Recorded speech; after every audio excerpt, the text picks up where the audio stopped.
Imagine if you found out that that's how they fund the UFO program.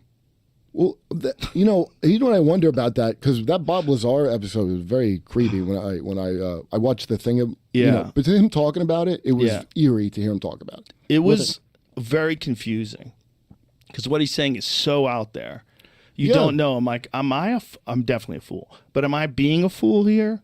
Yeah, no, that's the little eerie part of it. But then, who would control, like, do you think the president gets to find out about it, or do you think it's purely... Supposedly Nixon knew, and Nixon took Jackie Gleason. Yeah, I know that. And Jackie Gleason built a house out of the shape of the UFO that he saw, like to represent the UFO that he saw. And like the Jackie Gleason house was for sale just a few years ago. It's in like upstate New York? I found out about this from this dude who gave me the book Best Evidence by David Lifton. He was like a guitarist in a band. That's it. That's the UFO inspired upstate New York house. Look at his fucking house. So wait, that's not that big a house. Well, it wasn't that big a house because he wanted to make it like the fucking UFO. So what it was I see. I think it's multiple properties. I see. So he just started making UFO houses. He apparently, this is the rumor. What the rumor was that Jackie Gleason got drunk with Nixon. And Nixon's like, you want to see a fucking flying saucer? Yeah. And he's like, yes. And then they flew to Wright-Patterson Air Force Base, I believe was the rumor.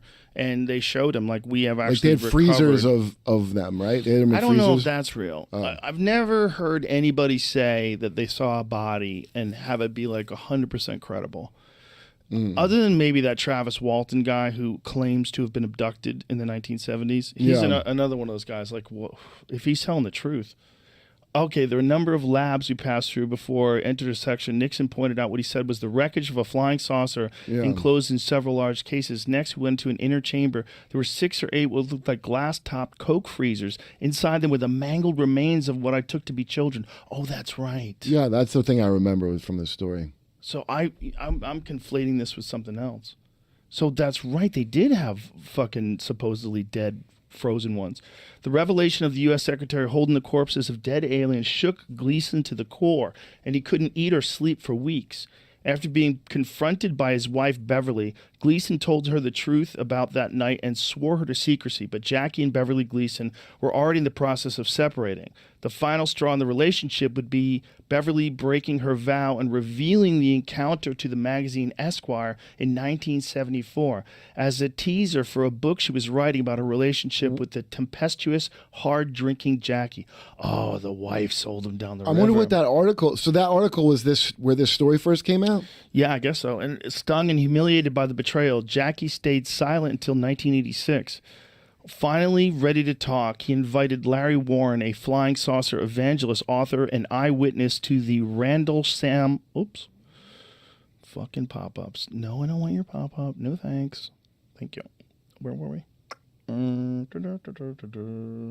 86. Eyewitness to the Rendell Sam Forest UFO incident to his New York home. After a few drinks, Gleason unloaded the whole unbelievable tale to an astonished Warren, who spread the story amongst his community. However, the story would end there. Gleason died a year later, having only told his ex-wife and Warren about the once-in-a-lifetime adventure with Nixon. The tale would spread like wildfire with the advent of the internet, confirming what UFO believers already knew. The government knows everything about aliens, but reveal it only to the privileged few. Huh. Okay, of course, because this is the blog of Skeptoid and not Believe Everything. Oh, this is Skeptoid that wrote this. You read on the Internoid, the story doesn't end there. In fact, there really is no story. The Richard Nixon, Jackie Gleason, Dead Alien Chronicle in a glass case tale, now accepted part of UFO internet lore, is based almost entirely on hearsay, coincidence, or an imagination, and not just the dead alien children in the glass case part. Wait a minute. Why do they say that? Wait, was the Esquire magazine? What is their reasoning for saying that it's not true? They're saying it's anecdotal, which is obviously it's anecdotal. Scroll up a little bit more. Yeah. So it says, as critical thinkers, we can't dismiss a story out of hand because it's preposterous, but we can dismiss a story if the facts don't fit together. Aha. So let's start with the established facts. Richard Nixon, Jackie Gleason, Beverly Gleason, and Larry Warren were all real people. Beverly and Jackie Gleason were really married, got divorced in 74, 75. Jackie and Richard Nixon are friends and played golf on a few occasions. Jackie was an enthusiast about paranormal topics with a huge collection of books on the subjects. Florida is a real place. Homestead Air Force Base. Esquire is a real magazine. That's about it. Little investigation into Nixon's daily diary reveals that Nixon was in Key Biscayne on February 19, 1973 for a meeting with the AFL-CIO. He spent less than 40 minutes speaking and glad-handing with guests at Gleason's annual golf tournament at the Invery